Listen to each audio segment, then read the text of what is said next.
أعوذ بالله من الشيطان الرجيم بسم الله الرحمن الرحيم ثم لآتينهم من بين أيديهم ومن خلفهم وعن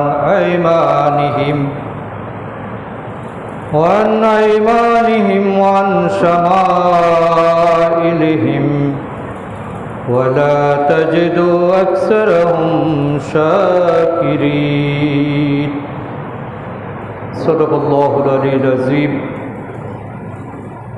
সম্মানিত হাজিরিন, আজ পবিত্র মুহররম মাসের দ্বিতীয় জুমা। আমরা আল্লাহ সুবহানাহু ওয়া তাআলার দরবারে অসংখ্য শুকরিয়া আদায় করি। আল্লাহ রাব্বুল আলামিন হিজরি সালের প্রথম মাসের এই দ্বিতীয় জুমায় আমাদেরকে যথারীতি তার পবিত্র স্থানেই আমাদেরকে আসার সুযোগ দিয়েছেন। আল্লাহর হুকুম পালন করার সৌভাগ্য আমাদেরকে দান করেছেন। জুমার নামাজের ন্যায় একটি গুরুত্বপূর্ণ ইবাদত সম্পন্ন করার সুযোগ আমাদেরকে দিয়েছেন। আমরা সবাই করি আলহামদুলিল্লাহ। আজকের খুতবার শুরুতে, আলোচনার শুরুতে আমি বাংলাদেশের বর্তমান পরিস্থিতিকে নিয়ে গভীর দুঃখ এবং উদ্বেগ প্রকাশ করছি। আমাদের প্রিয় মাতৃভূমি বাংলাদেশ আজকে নানামুখী ষড়যন্ত্রের শিকার। আমাদের ভবিষ্যৎ প্রজন্ম, ছাত্র সমাজ, তারা আজকে ক্লাস বাদ দিয়ে, লেখাপড়া বাদ দিয়ে রাজপথে তারা নেমে এসেছে তাদের একটি ন্যায্য অধিকারের পক্ষে দাবি আদায়ের জন্য। এবং একটি নরমাল দাবিকে গুরুত্ব না দেওয়ার কারণে পুরো বাংলাদেশ আজকে সহিংসতায় রূপ নিয়েছে। আমাদের প্রিয় সন্তানেরা রাজপথে রক্ত দিচ্ছেন, অনেকেই শাহাদত বরণ করেছেন এবং অনেক মানুষ আজকে আহত অবস্থায় দিন কাটাচ্ছে। এটি নিশ্চয়ই আমাদের জন্য কোনো আনন্দের বিষয় নয়। স্বাধীনতার 50 বছর পরে এসে মানুষ তার সাংবিধানিক অধিকারের জন্য রক্ত দিতে হবে, এটা আমাদের কোনো কল্পনায় ছিল না এবং এটা স্বাভাবিক হিসাবে মিলে না। একসময় আমরা পরাধীন ছিলাম, পাকিস্তানি সৈন্যরা আমাদের উপর নির্যাতন করেছে, গুলি চালিয়েছে, কিন্তু আজকে তো আমরা স্বাধীন দেশ, স্বাধীন দেশের স্বাধীন নাগরিক। আমাদের ছেলেরা, আমাদের সন্তানেরা কেন আজকে রাজপথে রক্ত দিতে হবে? এই বিষয়গুলোকে আলাপ আলোচনার মাধ্যমে সমাধান করা যেত না? এবং এই ক্ষেত্রে যেহেতু সরকার ক্ষমতায়, যে সরকার যারাই ক্ষমতায় থাকেন তাদের দায় দায়িত্বটা সবচেয়ে বেশি। তাদেরকে উদার হতে হয় এবং সমস্যা বোঝার চেষ্টা করতে হয়। এক সময় হয়তো সমাধান হবে, কিন্তু যে মায়ের বুক খালি হলো সেইটা তো আর পূরণ হবে না। যাদের পরিবারের একমাত্র অবলম্বন আজকে চলে গেল, সেই পরিবারকে কে সান্ত্বনা দিবে? এভাবে অসংখ্য পরিবার আজকে আল্লাহর দরবারে হাজারি করছে এবং পুরো দেশ অচল অবস্থা সৃষ্টি হয়েছে। মোবাইল নেটওয়ার্ক গত কয়েকদিন ধরে বন্ধ রাখা হয়েছে। স্বাভাবিক ট্রান্সপোর্টের যে যোগাযোগ সেটাও এখন বন্ধ রয়েছে। এবং এই বন্ধের আড়ালে কি ঘটছে আমরা সেটাও জানার সুযোগ পাচ্ছি না। সুতরাং এভাবে পুরো জাতিকে অন্ধকারে রেখে আসলে কোনো সুন্দর সমাধান আসতে পারে না। আমাদেরকে আমাদের দায়িত্ব সম্পর্কে আরও বেশি সচেতন হওয়া দরকার। জনগণের নাড়ির স্পন্দন বোঝা দরকার এবং সমস্যা কোন জায়গায় সেটা দলীয় দৃষ্টিভঙ্গিতে বিবেচনা না করে বৃহত্তর জনগোষ্ঠীর আশা আকাঙ্ক্ষাকে বিবেচনায় নেওয়া দরকার। কোনো ধরনের একগুঁয়েমি, হঠকারিতা, অদূরদর্শিতা এবং সন্ত্রাসমূলক পদক্ষেপ নিশ্চয়ই সমাধানের পথকে উন্মুক্ত করবে না, বরং সমস্যাটাকে জটিল থেকে জটিলতার দিকে নিয়ে যাবে। এজন্য সে চরম পরিস্থিতি সৃষ্টি হওয়ার আগেই আজকের এই পবিত্র জায়গা থেকে আমরা সরকারকে আহ্বান জানাতে চাই, আপনারা সাধারণ জনগণের নারীর স্পন্দনকে বোঝার চেষ্টা করুন। ছাত্র সমাজের প্রাণের দাবিকে মূল্যায়ন করুন এবং তাদের সাংবিধানিক অধিকার প্রতিষ্ঠার জন্য আন্তরিকতা প্রদর্শন করুন। কোনো ধরনের বাড়াবাড়ি, রক্তপাত এবং জোর করে দাবিয়ে দেওয়ার যে কৌশল, এটা কারো জন্য কল্যাণ বয়ে আনবে না। দেশটা এমনিই নানামুখী ষড়যন্ত্রের শিকার। আমরা কাগজে কলমে স্বাধীন দেশ দাবি করলেও অনেকগুলো বিষয়ে আমাদেরকে পরাধীন হিসাবেই আমাদেরকে এখন চলতে হচ্ছে। আমাদের শিক্ষানীতি আমাদের হাতে নেই, আমাদের পররাষ্ট্রনীতি আমাদের কাছে নেই, আমাদের অর্থনীতি আমরা নিয়ন্ত্রণ করি না, আমাদের ছাত্রদের ভবিষ্যৎ আমরা নিয়ন্ত্রণ করতে পারি না। আজকে যুব সমাজ ধ্বংস হয়ে গিয়েছে, দেশের ব্যবসা বাণিজ্য অচল হয়ে গিয়েছে, মানুষের ইনকামের পথ বন্ধ হয়ে গিয়েছে এবং নীরব দুর্ভিক্ষ চলছে পুরো দেশব্যাপী। সুতরাং এ সমস্ত মৌলিক সমস্যার সমাধান না করে কিভাবে ক্ষমতায় থাকা যায়, সেটা যেভাবেই হোক সেই কৌশল যদি অবলম্বন করা হয় তাহলে এটা দেশ এবং জাতির জন্য মোটেই কোনো কল্যাণ বয়ে আনবে না। এক সময় না এক সময় আমরা সবাই ক্ষতিগ্রস্ত হব, কারণ এই দেশটা আমাদের, এদেশের ভবিষ্যৎ আমাদের উপরে নির্ভর করে। এদেশের একটা ছাত্র নিহত হওয়া মানে আমাদের সম্পদ চলে যাওয়া, এবং এমনিই আমাদের মেধাবী স্টুডেন্টগুলো এখন বাংলাদেশে লেখাপড়া করতে চায় না। যাদের একটু আর্থিক অবস্থা ভালো তারা ইন্টার পাস করার সাথে সাথেই বিদেশে চলে যাচ্ছে। বর্তমান পরিস্থিতি যদি বহাল থাকে তাহলে কোনো ভালো স্টুডেন্ট আর বাংলাদেশে থাকতে চাইবে না। ফলে আমাদের দেশটা এমনিই মেধাশূন্য হয়ে গিয়েছে। ভবিষ্যতে আমরা দেশ চালানোর মতো কোনো যোগ্য লোক, যোগ্য মেধাবী ছাত্র আমরা এখানে আর খুঁজে পাব না। এবং লেখাপড়ার প্রতি সাধারণ ছাত্রদের যে একটা অবহেলা চলে এসেছে, যে একটা দুশ্চিন্তা চলে এসেছে, এটা যদি দূর করা না যায় তাহলে ছাত্ররা লেখাপড়া থেকে আরো অনেক দূরে সরে যাবে। এই জন্য এই সমস্যাটা ছোটখাটো কোনো সমস্যা নয়, এটা বৃহত্তর জাতীয় সমস্যা এবং এই সমস্যার সমাধানে এদেশের শান্তিপ্রিয় জনগণ, বুদ্ধিজীবী, সুশীল সমাজ, শিক্ষক মহল এবং প্রশাসন যন্ত্রে যারা আছেন সবাইকে আন্তরিকতা নিয়ে এগিয়ে আসতে হবে।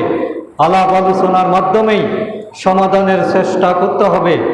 রাজপথ কোনো সমাধানের জায়গা নয়, কিন্তু রাজপথে যাতে কাউকে ঠেলে দেওয়া না হয়, কাউকে যাতে বাধ্য করা না হয়, এটাই আমরা কামনা করি।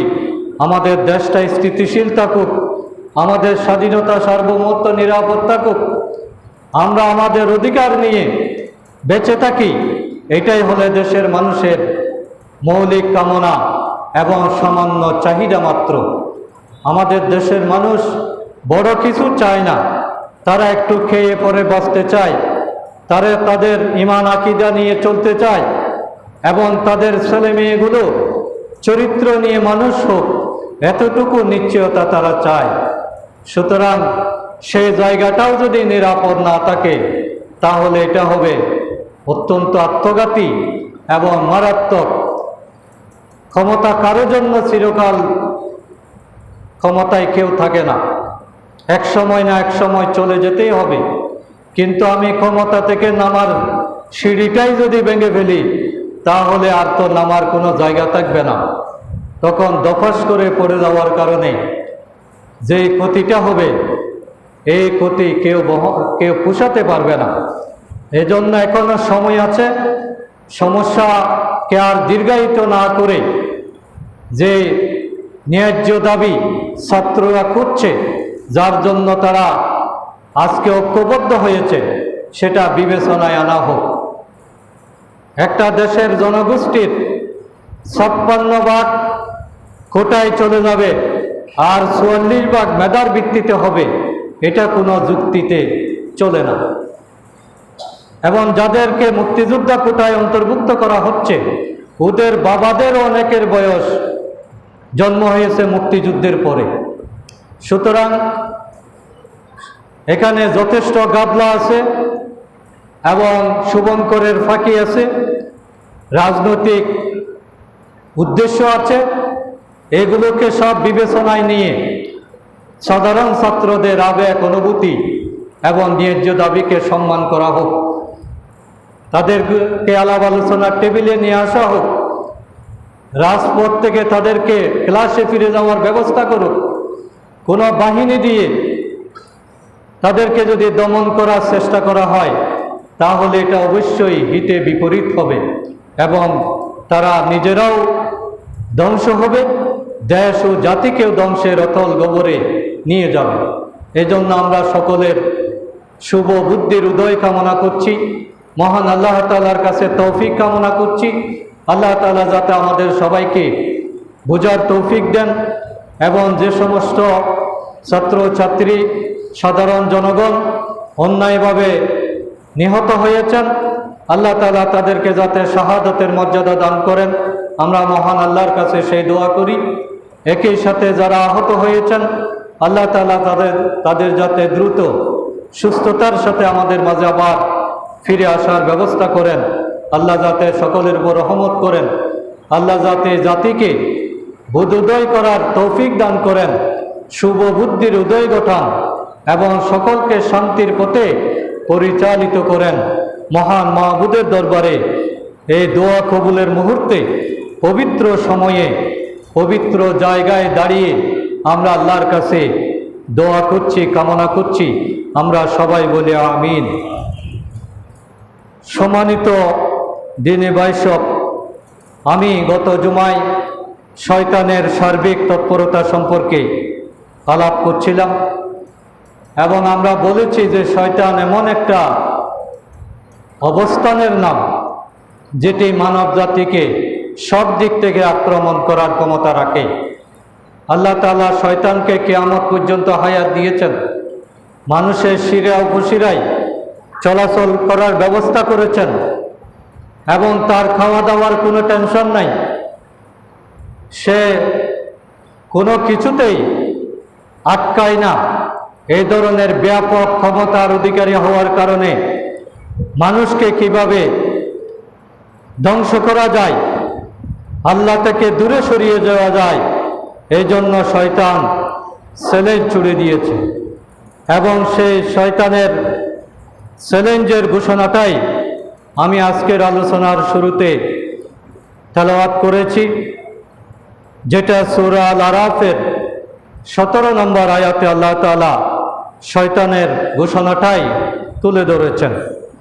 শয়তান আল্লাহকে চ্যালেঞ্জ দিয়েছে যে আমি যে আদমের কারণে পৃথিবীতে আমাকে পাঠানো হলো, আমি যতদিন পৃথিবীতে অবস্থান করব, আমি চেষ্টা করব একটা আদম সন্তানও যাতে জান্নাতে ফিরে যেতে না পারে। তাদেরকে আমি সর্বাত্মকভাবে হামলা করব এবং আমার আক্রমণ হবে চতুর্মুখী, অত্যন্ত ব্যাপক, আভ্যন্তরীণ এবং বাহ্যিক সব দিক থেকে আমি তাদেরকে কাবু করে ফেলব। এবং সেই পদ্ধতিটা কীরকম সেটাই আজকের বিশ্লেষণের বিষয়। আমরা যদি শয়তানের আক্রমণের কৌশলগুলো মনে রাখতে পারি তাহলে সেখান থেকে নিজেদেরকে সেভ করা আমাদের জন্য সহজ হতে পারে। শয়তানের প্রথম চ্যালেঞ্জ হলো সুম্মা লাআতিয়ান্নাহুম, আমি তাদের কাছে অবশ্যই আসবো, অবশ্যই আসবো। আমি যে আসবো এখানে কোনো ভুল নাই, এটা আমার চ্যালেঞ্জ। কোন দিক থেকে আসবো?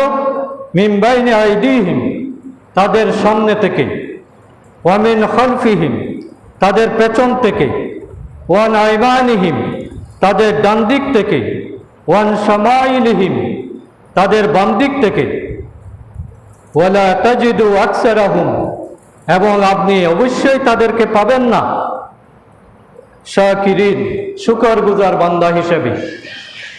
সুতরাং এই ধরনের একটি কঠিন চ্যালেঞ্জ শয়তান আমাদেরকে দিয়েছে এবং শয়তানের প্রথম চ্যালেঞ্জ যেটা, সেটা হলো ওয়ান মিন বাইনা আইদিহিম। এই যে মিন বাইনা আইদিহিম বলছে, সামনে থেকে আসা, এটার মানে হলো, এটার তাফসীর করতে গিয়ে ইবনে আব্বাস রাদিয়াল্লাহু তাআলা আনহু যে ব্যাখ্যাটা এনেছেন সেটা হলো শয়তানের সামনে থেকে আক্রমণের অর্থ হলো দুনিয়ার অস্থায়ী জীবনটাকেই আখিরাতের উপর প্রাধান্য দেওয়া এবং নগদ প্রাপ্তি আর আপাত সুখকেই বেশি গুরুত্ব দিয়ে পরকালীন জীবনকে গুরুত্বহীন করে তোলা। অর্থাৎ ভবিষ্যতের রঙিন স্বপ্ন এবং ভবিষ্যতের সুখ সমৃদ্ধি, এটাকে প্রাধান্য দিতে গিয়ে সীমা লঙ্ঘন করা, ভবিষ্যতের চিন্তায় নিজেকে অস্থির করে সীমা লঙ্ঘনের দিকে এগিয়ে যাওয়া, এটাই হলো মিন বাইনি আইদিহিম, সামনে থেকে আক্রমণ। অর্থাৎ এক কথায় আমরা যেটাকে বুকবাদী দর্শন বলি, যে আগে নগদ যা পাও সেটাই হাত পেতে নাও, বাকির কথাটা শূন্য থাক, দূরের বাদ্য শুনে কি লাভ, মাঝখানে তার বেজায় ফাঁক, কখন মারা যাবে, কখন বিচার হবে, এগুলো চিন্তা করে তোমার কোনো দরকার নেই। বরং সামনে যা পাও, নগদ যা পাওয়া যায়, এটাকে তুমি ভোগ করে নাও। পৃথিবীতে ভোগই যদি করা না যায় তাহলে দুনিয়ার সার্থকতাটা কোথায়?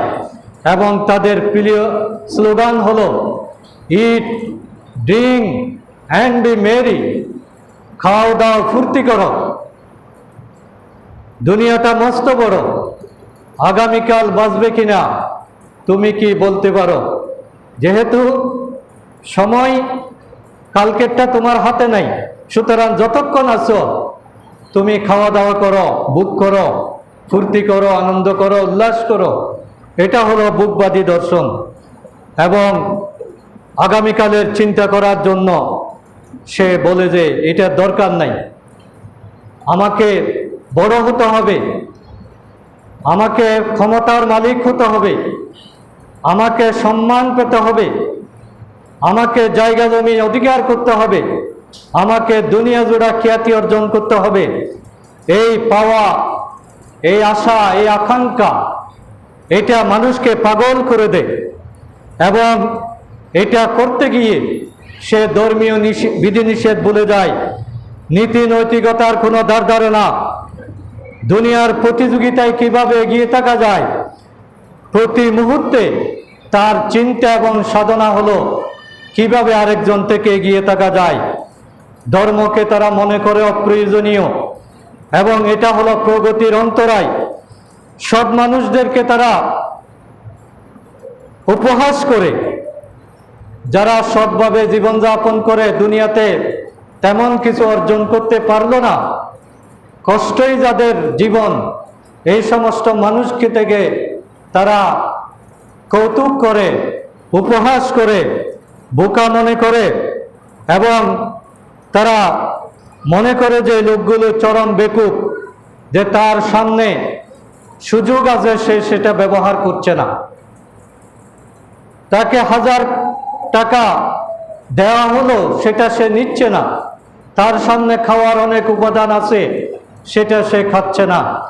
এভাবে সৎ মানুষদেরকে তারা অবমূল্যায়ন করে এবং এটা করতে গিয়ে উচ্ছৃঙ্খলতা, বেহায়াপনা, ক্ষমতার বাড়াবাড়িতে লিপ্ত হয় এবং তাদের মানবিক মূল্যবোধের চরম অবক্ষয় ঘটে। এমন কোনো কাজ নেই যেটা তারা করতে পারে না। এভাবে শয়তান তাদেরকে পুরো জীবনটাই, তাদের কর্মসূচিটাকেই গ্রাস করে ফেলে এবং দুনিয়াতে তারা যদি কোনো ভালো কাজ করেও সেটা হলো বিশেষ কোনো স্বার্থ আদায়ের জন্য, তাও দুনিয়াবি স্বার্থ। সে হয়তো ভোট আসলে মাথায় টুপি দিবে, আল্লাহ রসুলের কথা বলবে, নামাজ পড়ারও চেষ্টা করবে, কিন্তু সেটা হলো মানুষের দৃষ্টি আকর্ষণের জন্য, সেটাও দুনিয়ার জন্য। সে মানুষকে জাকাত দিবে ভোট পাওয়ার জন্য, হজ করবে হাজী সাহেব নাম লেখার জন্য, অন্যান্য ভালো কাজের মধ্যেও তার দুনিয়াবি উদ্দেশ্য থাকবে। এটাই হলো শয়তানের সামনে থেকে আক্রমণের কৌশল, যে মানুষের বাহ্যিক ডেকোরেশন অনেক আকর্ষণীয় থাকবে, সুন্দর বচন, সুন্দর বুলি, সুন্দর ভাষণ, সুন্দর ওয়াজ নসিহত তার মুখ দিয়ে বের হবে, কিন্তু তার অন্তরটা থাকবে অত্যন্ত কুৎসিত, তার চরিত্রটা থাকবে অত্যন্ত নোংরা এবং তার মন মানসিকতা হবে অত্যন্ত হিংস্র প্রকৃতির এবং সে আল্লাহর বিধান বাদ দিয়ে দুনিয়ার মতবাদের পিছনে ছুটবে। তার কাছে ধর্ম নিরপেক্ষতাবাদ, সেকুলারিজম ভালো মনে হবে, তার কাছে মনে হবে মানব সমস্যার সমাধানের জন্য জাতীয়তাবাদেই আসল মতবাদ, যে নিজের জাতির জন্য জান দেওয়া, মাল দেওয়া, এটাকে সে গৌরব মনে করবে। সে মনে করবে যে সমাজতন্ত্রের মাধ্যমেই মানুষের অর্থনৈতিক মুক্তি ঘটানো যায়। সে মনে করবে গণতন্ত্রই হলো মানুষের অধিকার রক্ষার আসল চাবিকাঠি। এভাবে মানব রচিত মতবাদ তার কাছে আকর্ষণীয় মনে হবে, যুক্তিপূর্ণ মনে হবে এবং সে চাইবে মানুষকে মানুষের গোলামে পরিণত করতে। আল্লাহর গোলামি বাদ দিয়ে, আল্লাহর আনুগত্য বাদ দিয়ে মানুষের বানানো আইনে সে দেশ পরিচালনা করবে, অর্থনীতি পরিচালনা করবে এবং সংস্কৃতির নামে সে আদিম এবং নোংরা সভ্যতা যেগুলো আছে সেগুলোকে সে উৎসাহিত করবে। স্রষ্টা প্রদত্ত প্রাকৃতিক যে নিয়ম সেগুলোকে সে অবমূল্যায়ন করবে। তার দিন শুরু হবে রাতের শেষ ভাগে আর রাতের বিশ্রাম শুরু হবে দিনের শেষ ভাগে। এভাবে রাত চলে যাবে দিনের মধ্যে, দিন চলে যাবে রাতের মধ্যে এবং সব কিছু নিয়েই, ধর্মীয় সমস্ত বিষয় নিয়ে সে উপহাস করবে। ধর্মীয় গুরু যারা আছেন, ধর্মীয় স্কলার যারা আছেন, তাদেরকে সে অবমূল্যায়ন করবে, তাদের কথাকে সে উড়িয়ে দেবে। আর ধর্মীয় কিতাবগুলোকে মনে করবে, ধর্মীয় গ্রন্থগুলোকে মনে করবে এগুলো প্রকৃতির জন্য, এগুলো প্রগতির প্রতিবন্ধক এবং কুসংস্কারের উৎস। এভাবে দেখা যায় যে শয়তান তার মন মানসিকতা, তার সমস্ত কিছুকে এমনভাবে গ্রাস করেছে সে দুনিয়া ছাড়া আর কিছু বুঝে না এবং দুনিয়ার ক্ষমতা, দুনিয়ার দৌলত, দুনিয়ার অর্থ, দুনিয়ার জায়গা জমি, এগুলোর জন্য এমন কোনো অপকর্ম নাই যেটা করতে তার বিবেক বাধাগ্রস্ত হয়। এটাই হলো শয়তানের সামনের দিক থেকে আক্রমণ, ডাইরেক্ট আক্রমণ। অধিকাংশ মানুষ এই জায়গায় ফেল করে এবং দুনিয়া পূজারী হয়ে যায় মানুষ। 2 টাকা যেদিকে লাভ সেদিকে সে ছুটে, আর যেখানে পরকালের কথা সেটা তার কাছে তেমন গুরুত্ব পায় না। সুতরাং শয়তানের সামনে থেকে এই যে আক্রমণ, এটা যাতে আমরা বুঝতে পারি, এবং এই আক্রমণের সবচেয়ে বেশি শিকার হয় যারা দুর্বল ইমানের অধিকারী, তারা যারা শয়তানের মধ্যে আছে, ওরা তো শয়তানের দূষর হয়ে গিয়েছে, কিন্তু যারা একটু নীতি নৈতিকতা মানতে চায়, ধর্ম মানতে চায়, ইসলামের বিধিবিধান কিছুটা হলেও অনুসরণ করে, তাদেরকে কিন্তু শয়তান আরও বেশি টার্গেট করে। বিশেষ করে ইসলামী আন্দোলনের নেতা কর্মীদের পিছনে শয়তান স্পেশাল দায়িত্ব পালন করে।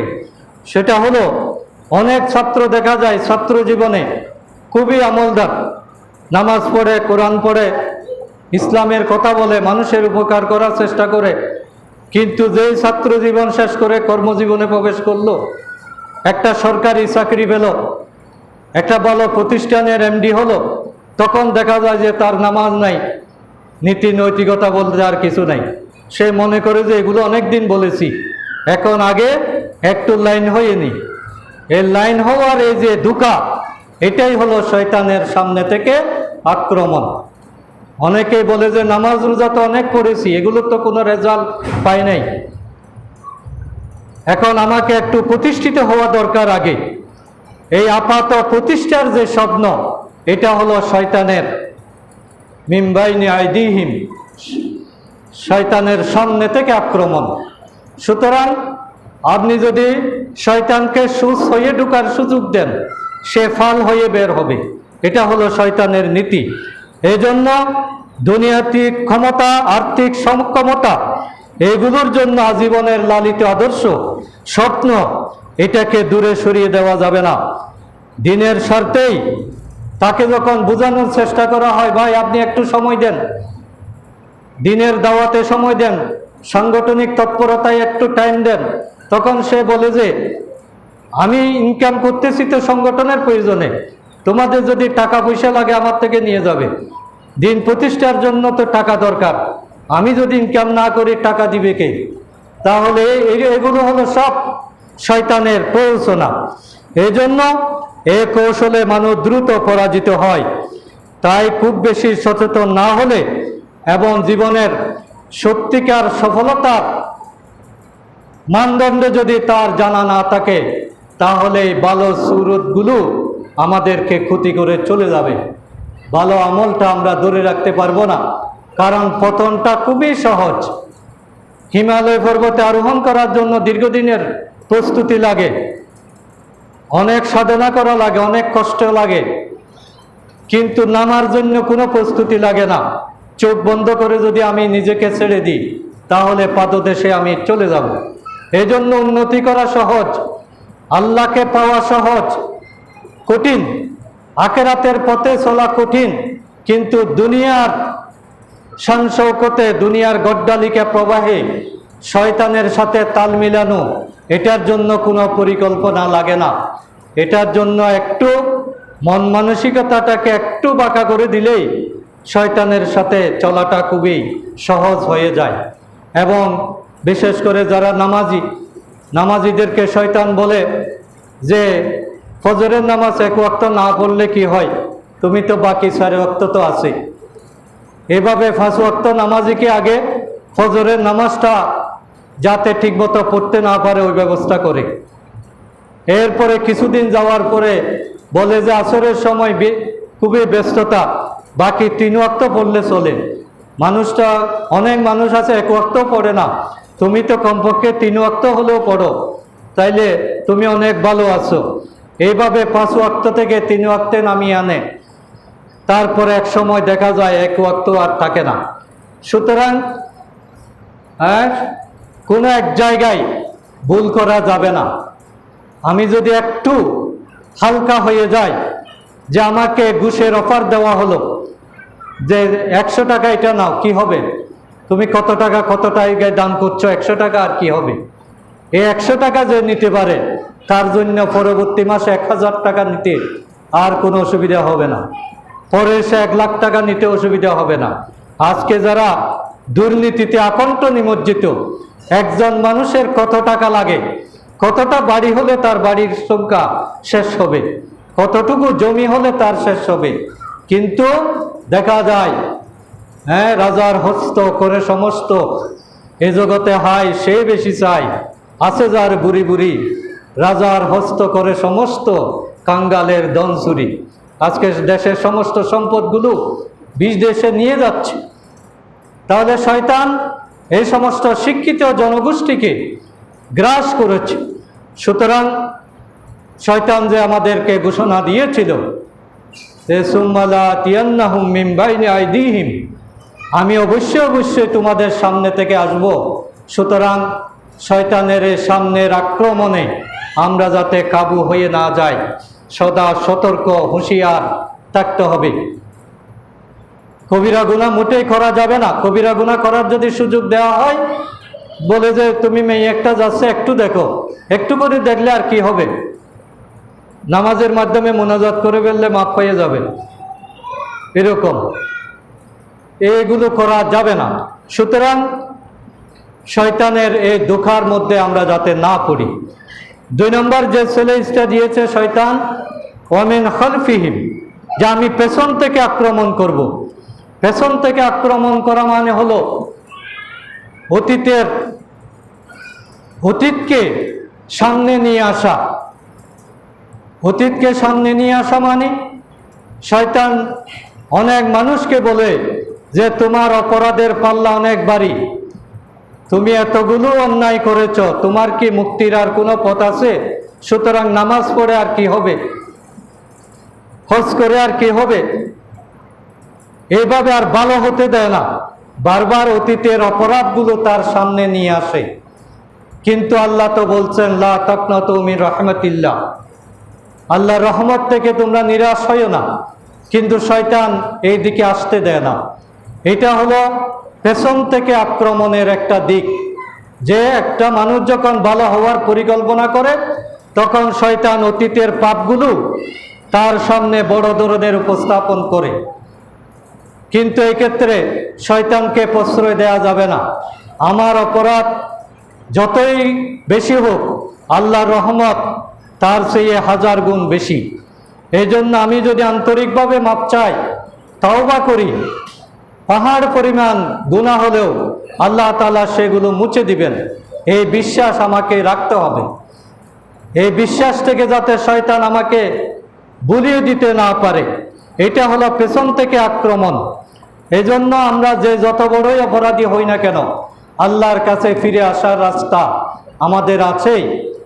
আল্লাহ তাআলা বলছেন কোনো মানুষ যখন তওবা করে, আল্লাহ রাসূল বলছেন কোনো মানুষ যখন তওবা করে, আল্লাহ যদি সেই তওবাটা কবুল করেন, তাহলে তার অবস্থা হয় এমন যে সে যেন কোনো গুনাহই করেনি, অতীতের কোনো গুনার চিহ্ন তার আমলনামায় থাকবে না।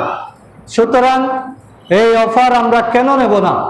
কিন্তু শয়তান আমাদেরকে বারবার উস্কাইবে। শয়তান বলবে যে তোমার মতো পাপীর মুক্তির আর কোনো রাস্তা নেই, তুমি এতগুলো মানুষ খুন করেছ, তুমি মসজিদে গিয়ে নামাজ পড়ে আর কি হবে? তুমি এত অবৈধ ইনকাম করেছ, তুমি যাকাত দিলে আর কি হবে? তুমি এত মানুষের জায়গা দখল করেছ, হজ করলে কি তোমার মাপ হবে? এইভাবে আর ভালোর দিকে আসতে দেয় না। এটা হলো শয়তানের পিছন দিকে আক্রমণ। এই জন্য অপরাধ হওয়ার সাথে সাথেই তওবা করার নিয়ত করতে হবে। যত বড়ই অপরাধ হোক, আমি যদি আল্লাহর কাছে মাপ চাইতে পারি, তাহলে বুঝতে হবে আমি শয়তানের হস্তক্ষেপ থেকে মুক্ত হওয়ার সুযোগ পাচ্ছি। শয়তানের ওয়ামিন খালফিহিম, পিছন থেকে আক্রমণের আরেকটা ধরন হলো শয়তান দুনিয়ার জীবনকে আমাদের কাছে মূল্যবান করে তুলবে, পক্ষান্তরে পরকালীন জীবনকে গুরুত্বহীনভাবে সে উপস্থাপন করবে এবং পরকালের কথা সে ভুলিয়ে রাখবে। আসলে দুনিয়া এবং আখিরাতের অবস্থানটা হলো দাড়িপাল্লার ন্যায়। দাড়িপাল্লার একদিকে যদি দুনিয়া ভারী হয়ে যায়, আখিরাতটা হালকা হয়ে যাবে, আর আখিরাতের পাল্লা যদি ভারী হয়, দুনিয়ার পাল্লাটা হালকা হবে। দুইটা একসাথে একই দুনিয়াও পাওয়া আখিরাতে পাওয়া, এটা আসলে এক প্রকার অসম্ভব। এই জন্য আমরা যদি আখিরাতের পাল্লা বাড়ি করতে চাই, তাহলে দুনিয়ার সুযোগ সুবিধা, আরাম আয়েশ, ভোগ বিলাস, ক্ষমতা, এগুলো অনেকটাই স্যাক্রিফাইস করতে হবে। কিন্তু শয়তান আমাদেরকে ধোঁকা দিয়ে বলে যে আখিরাত সেটা আবার কি, যেটা দেখা যায় না সেটা আমি বিশ্বাস করি না, যেটা ধরা যায় না, সামনে পাওয়া যায় না, সেটার উপর বিশ্বাস করে সময় নষ্ট করার কোনো মানে হয় না। তাদের গুরুত্বপূর্ণ স্লোগান হলো আনসিন ইজ নাথিং, যা দেখি না তা আমি মানি না, তা আমি বিশ্বাস করি না। এবং এই ধরনের অস্ত্র দিয়ে সে মানুষকে ঘায়েল করে এবং পরকালীন জীবনের সত্যতা নিয়ে সে মানুষকে দ্বিধাদ্বন্দ্বের মধ্যে ফেলে দেয়। মানুষকে বলে যে হুজুরেরা কত কথা বলবে, মৌলানাদের কথা সব শুনলে তুমি দুনিয়াদারি করতে পারবে না, এই ধরনের উপহাস করে এবং মানুষকে বলে যে তুমি আগে নিজে প্রতিষ্ঠিত হও, প্রতিষ্ঠিত হলে সবাই তোমার কাছে আসবে। এবং এভাবে প্রতিষ্ঠিত হওয়ার অদম্য স্বপ্ন পূরণ করতে গিয়ে তার যা নীতি নৈতিকতা আদর্শ সব কিছুকে সে হারিয়ে বসে। এবং আল্লাহ তাআলা এটাকেই বলেছেন যে আলহাকুমুত তাকাসুর হাত্তা যুরতুমুল মাকাবির, যে মানব জাতির অধিক পাওয়ার আশঙ্কা এটা ততক্ষণ পর্যন্ত পূর্ণ হবে না যতক্ষণ কবরের মাটি তাকে গ্রাস করবে না। সুতরাং মানুষের আশার শেষ নাই, পাওয়ারও কোনো সমাপ্তি নাই। মানুষ যদি শুধু পেতেই চায়, এই আশা কখনো পূর্ণ হবে না। এবং যে শয়তানকে সে বন্ধু মনে করে, এই শয়তান কিন্তু পরকালীন জীবনে তার থেকে আলগা হয়ে যাবে। শয়তান বলবে যে আমি তোমাদেরকে তো বাধ্য করিনি, আমি তোমাদেরকে শুধু ডেকেছিলাম, কিন্তু আমি তো তোমাকে হাত ধরে নিয়ে আসিনি। আমি তোমাদেরকে ঘুষ খেতে বলেছিলাম, কিন্তু ঘুষ তো আমি পকেটে ঢুকিয়ে দিইনি। আমি তোমাকে দর্শন করার জন্য মনে প্রেরণা দিয়েছিলাম, কিন্তু আমি কে তোমাকে দর্শন করার জায়গায় নিয়ে যাইনি। তুমি তোমার কাজের জন্য দায়ী। সুতরাং আজকে তুমি আমাকে দোষারোপ করতে পারো না, তুমি তোমাকে নিয়ে থাকো, আজকে আমি মুক্ত হয়ে গেলাম। এইভাবে শয়তান আমাদেরকে ধোঁকা দিবি। সূরা ইব্রাহিমের 22 নম্বর আয়াতে আল্লাহ তাআলা শয়তানের এই বাণীটা তুলে ধরেছেন যে শয়তান বলবে, যখন সব কিছুর মীমাংসা হয়ে যাবে, তখন শয়তান বলবে নিশ্চয় আল্লাহ তোমাদেরকে দিয়েছিলেন সত্য প্রতিশ্রুতি এবং আমি তোমাদেরকে প্রতিশ্রুতি দিয়েছি, কিন্তু আজ আমি তা ভঙ্গ করছি। আমার তো তোমাদের উপর কোনো আধিপত্য ছিল না, আমি শুধু তোমাদেরকে আহ্বান করেছিলাম আর তোমরা আমার আহ্বানের সাড়া দিয়েছিলে। সুতরাং তোমরা আমাকে দোষারোপ করো না, তোমরা তোমাদেরকে দোষারোপ করো। আমি তোমাদের উদ্ধারকারী নই, তোমরাও আমার উদ্ধারকারী নও। তোমরা যে পূর্বে আমাকে শরীক করেছিলে, নিশ্চয়ই আমি তা অস্বীকার করছি। নিশ্চয় যারা সীমা লঙ্ঘনকারী তাদের জন্য যন্ত্রণাদায়ক শাস্তি রয়েছে। সুতরাং মানুষকে বোকা বানানোর এই যে কৌশল এবং তার যে চূড়ান্ত পরিণাম শয়তানের এই উক্তির মাধ্যমেই আমরা বুঝতে পারি। তাই যেটাকে অস্বীকার করা হচ্ছে যে মৃত্যুর পরবর্তী জীবন, এটা যাতে আমরা কখনো ভুলে না যাই, কারণ সেখান থেকে কেউ পালাতে পারবে না, সেখান থেকে কেউ অনুপস্থিত থাকতে পারবে না। এবং সেটাই একমাত্র সমাধান যে মানুষের আসল জীবন পরকালীন জীবন, এবং দুনিয়ার জীবনটা হলো পরকালীন জীবনের প্রস্তুতি মাত্র। আর এই প্রস্তুতিতে যদি ভুল হয়, এই পরীক্ষার হলে যদি আমরা ভুল আনসার করি, তাহলে সেটা শুধরানোর কোনো পথ আমরা সেখানে পাবো না। আল্লাহ তাআলা দ্বিতীয়বার কোনো সুযোগ আমাদেরকে দিবে না। এখানে সেকেন্ড অপশন বলে কোনো অপশন নেই, অপশন একবারেই। সুতরাং শয়তানের এই যে মিন বাইনা আইদিহিম ওয়া মিন খালফিহিম, সামনে থেকে আক্রমণ, পেছন থেকে আক্রমণ, এই কোনো আক্রমণের শিকার আমরা যাতে না হই, আমরা যদি সতর্ক না থাকি, আমরা যদি আখিরাতের তুলনায় দুনিয়াকে অগ্রাধিকার দিই এবং দুনিয়াকে পাওয়ার জন্য আখিরাতের নীতি নৈতিকতা এগুলো যদি ভুলে যাই, তাহলে পদে পদে আমরা ক্ষতিগ্রস্ত হব, আমরা ভুলে যাব এবং আমরা অবশ্যই ক্ষতির সম্মুখীন হব। শয়তানের তৃতীয় আক্রমণ হলো ওয়ান আইমানিহিম, ডান দিক থেকে আক্রমণের ব্যাখ্যা হলো যে শয়তান অনেক সময় বৈধ কাজের মাধ্যমেও আমাদেরকে ধোঁকা দিতে পারে। শয়তান বন্ধু বেশে আমাদের বুকে ছুরি বসাতে পারে, নেক্সুরতে আমাদের আমলকে ধ্বংস করতে পারে, আপন এবং পরিচিত জনদের দিয়েই আমাদের আখিরাত বিনষ্ট করতে পারে, ভুলটাকে ইবাদত হিসাবে এস্টাবলিশ করে দিয়ে ইবাদতের সওয়াব থেকে আমাদেরকে বঞ্চিত করে দিতে পারে, আমাদের কাজের মধ্যে অলসতা সৃষ্টি করতে পারে এবং অপেক্ষাকৃত গুরুত্বপূর্ণ কাজ বাদ দিয়ে গুরুত্বহীন কাজে আমাদের সময় নষ্ট করে দিতে পারে। আর ইবাদত করব কিন্তু ইবাদতের মান রক্ষা হবে না, ইবাদতে মনোযোগ থাকবে না, ইবাদতে আন্তরিকতা থাকবে না, ইবাদতে লোক প্রদর্শনীর মনোভাব থাকবে। এইভাবে দেখা যায় ভালো কাজগুলোই হয়ে যাবে খারাপ কাজে পরিণত। এটাও শয়তানের ডান দিক থেকে আক্রমণের সূচনা। ডান দিকে আমাদের ভালো জিনিসটাই থাকে, ডান দিকে থাকে আমাদের মা বাবা, ডান দিকে থাকে আমাদের ভাই বোন, ডান দিকে থাকে আমাদের স্ত্রী, ডান দিকে থাকে আমার ব্যবসা বাণিজ্য, ডান দিকে আছে আমার ঘর বাড়ি। আল্লাহ তাআলা এই চিত্রগুলোই তুলে ধরেছেন। আজকে সময়ের অভাবে আমি আর বিস্তারিত বলতে পারছি না যে শয়তান কিভাবে আমাদেরকে আপন জন দিয়ে, পরিচিত জন দিয়ে আমাদেরকে ভুল পথে পরিচালনা করেন। অনেকেই বলে যে আমি জায়গাটা দখল করেছি, আমার ছেলে মেয়েরা কী খাবে এই চিন্তা করে। আমি একটু অন্যায় করছি, এটা তো আমার জন্য না, আমার বুড়ো মা বাবা আছে, তাদেরকে কে দেখাশোনা করবে, কে খাওয়াবে? সুতরাং এই ধরনের ন্যাক কাজটা ভালো ছিল, কিন্তু শয়তান ভুল ইনফরমেশন দিয়ে আমাকে নষ্ট করে দিয়েছে।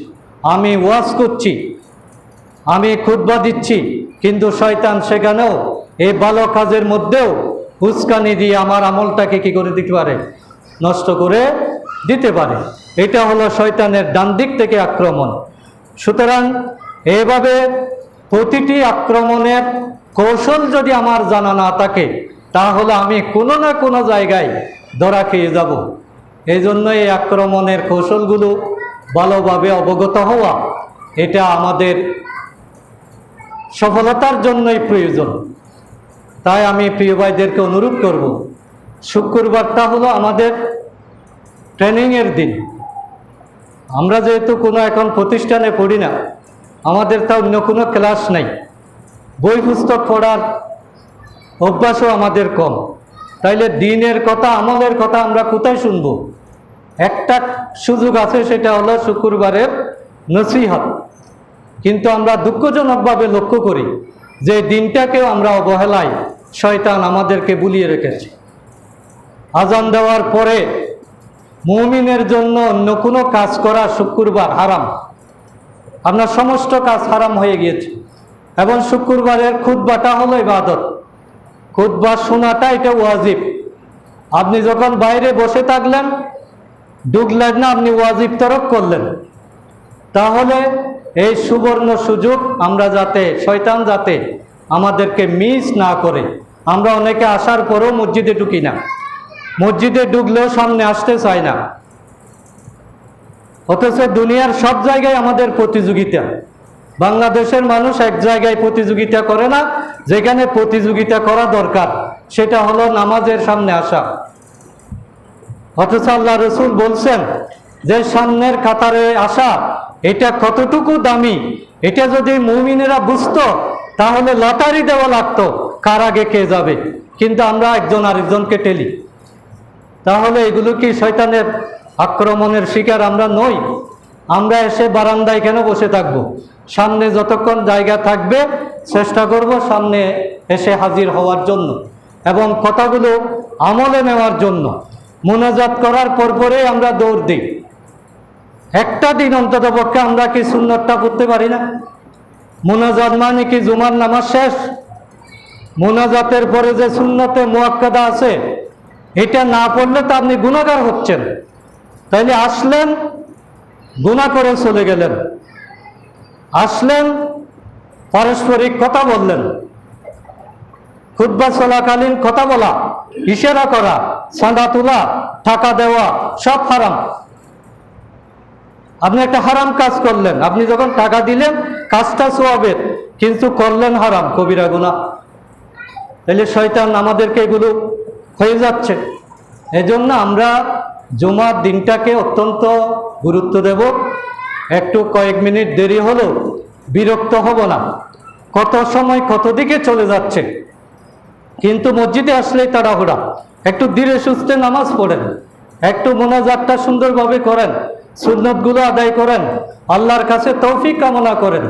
জুমার দিন এমন দিন যেই দিন প্রতি মুহূর্তে দোয়া কবুলের সময়। কোন টাইমে দোয়া কবুল হচ্ছে এটা আপনি বুঝেন না। এবং সবচেয়ে শ্রেষ্ঠ সময় হলো আজান দেওয়ার পর থেকে নামাজ শুরুর আগ পর্যন্ত। তাহলে এই সময় যদি আমি মসজিদের ঘাটে বসে থাকি, রাস্তাঘাটে বসে থাকি, তাহলে আমি দোয়া কবুল থেকে বঞ্চিত থেকে গেলাম। এই জন্য আমি আশা করব অন্ততপক্ষে এই মহল্লার মুসল্লি যারা আছেন আপনারা একেবারে আজানের আগে থেকেই প্রিপারেশন নেওয়া শুরু করবেন। আজান দেওয়ার সাথে সাথেই মসজিদে এসে যাবেন। শুক্রবার দিন সূরা কাহাফ পড়াটা অনেক বেশি সওয়াবের কাজ। মসজিদে এসে অন্ততপক্ষে আপনি এই সূরাটা তেলাওয়াত করেন, এরপরে তাসবিহ তাহলিল পড়েন, এবং ইবাদত করতে থাকেন। যতক্ষণ আপনি মসজিদে আছেন ইবাদতের সওয়াব আমলনামায় লেখা হবে। তা আল্লাহ তাআলা আমাদের সকলকে কবুল করুন। ওয়া মা তাওফীক ইল্লা বিল্লাহ। আসসালামু আলাইকুম ওয়া রাহমাতুল্লাহ।